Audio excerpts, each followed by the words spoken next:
Hi, I'm Ashley. I am a drug and alcohol worker at Project 6 and I work within our multi-agency antenatal service in Keighley. So the multi-agency antenatal service is made up of Project 6 and the midwifery team at Airedale General Hospital.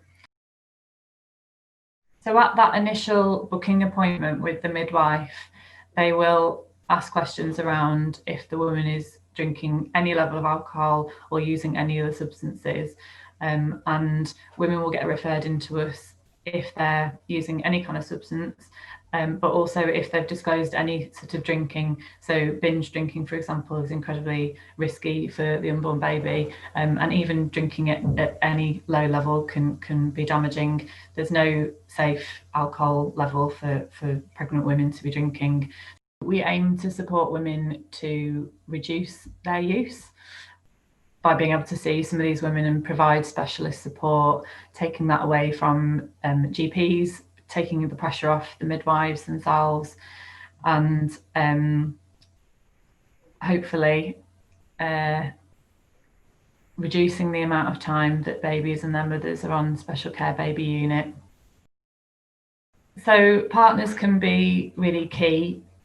Partners are often using the same or other substances as the woman and can really impact on a woman's ability to achieve her goals, and that the partner may also want support themselves. So we always ask about the partner and or anybody else within the home that may have substance use needs themselves, and there's space within Project 6 for us to support that partner to address their needs. I'll give you an example of somebody that I'm working with at the moment. We won't use her real name, I'll call her Lucy. Lucy came to us at 4 months pregnant. She was referred in by her midwife. She had only just discovered that she was pregnant at that stage, and she had been alcohol dependent for many years. She was drinking up to 100 units a week. And she'd only just found out that she was pregnant. So there were some months where she had been pregnant and was drinking at that level. She came to our service, and because it was during COVID, we weren't able to physically see her, but I provided telephone support to her on a weekly basis, and linked in closely with her midwife as well.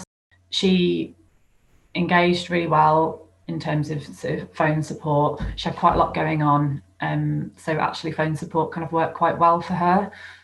She worked really, really hard and made really, really significant reductions to her alcohol use, following kind of weekly goals that we would set up together.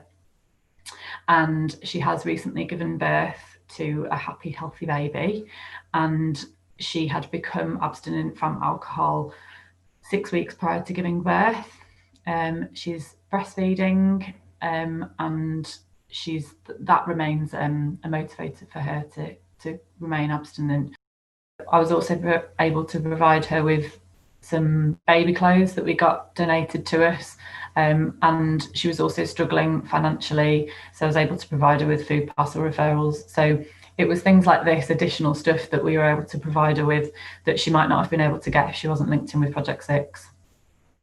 I think what she got from this service was that it was someone completely separate from her friends and family support, and also someone completely separate from midwifery. At that stage, we weren't able to do the consultations together with the midwife, but she said that it was actually quite useful to have someone separate from that service that she could sort of confide in around her her alcohol use. So because we're a specialist drug and alcohol service, I like to think that we are approachable and non-judgmental in supporting women, and that means that the women feel able to open up to us about what their needs are, and what would be helpful for them to make those reductions that they're wanting to achieve during and beyond their pregnancy. We provide support to midwives by providing training, specialist training around drugs and alcohol and the impact on unborn baby and on mother. We also link in closely with the smoking cessation team. Many of the women that we're supporting are using cannabis, and this is often in conjunction with tobacco. So we've linked in closely with the smoking cessation team to provide information and leaflets and so on to the women in conjunction with that team.